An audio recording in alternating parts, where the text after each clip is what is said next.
Pengurus Provinsi atau Pengprov Wushu Indonesia Sumsel optimis mampu mempersembahkan medali dalam gelaran PON 20 Papua. Untuk itu para pengurus termasuk Ketua Pengprov M. Asrul langsung meninjau latihan atlet yang sedang dalam pemusatan latihan atau pelatda di bawah Tribun Timur Stadion Gelora Sriwijaya Jakabaring.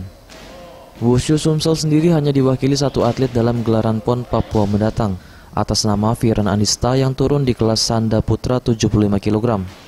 Meskipun hanya dengan satu atlet, namun Arul tetap optimis dapat memberikan medali bagi Sumsel. Selain itu, dirinya juga menambahkan akan memberikan bonus yakni 20 juta rupiah untuk medali emas, 15 juta untuk medali perak, dan 10 juta untuk perunggu sebagai motivasi kepada Firan.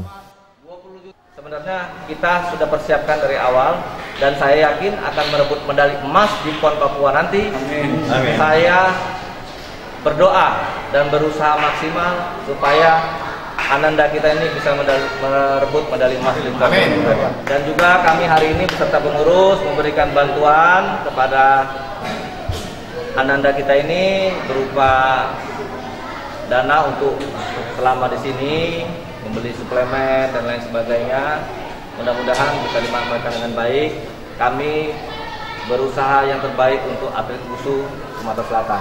Percayalah, adik-adik yang ada di sini berjuang keras. Tahun 2024 di PON Aceh, kalian semua insya Allah bisa masuk ke PON.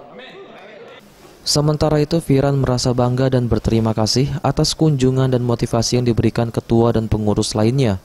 Dirinya berjanji akan melakukan usaha maksimal untuk menyumbangkan medali bagi Sumatera Selatan dalam gelaran PON 20 Papua yang akan berlangsung dari tanggal 2 hingga 15 Oktober 2021.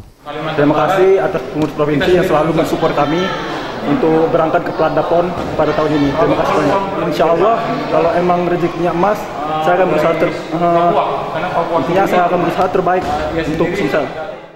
Dalam kesempatan ini juga Ketua Umum Pengprov Wushu Indonesia Sumsel memberikan sedikit bantuan untuk kebutuhan Firan dalam mempersiapkan diri dalam PON ke-20 mendatang.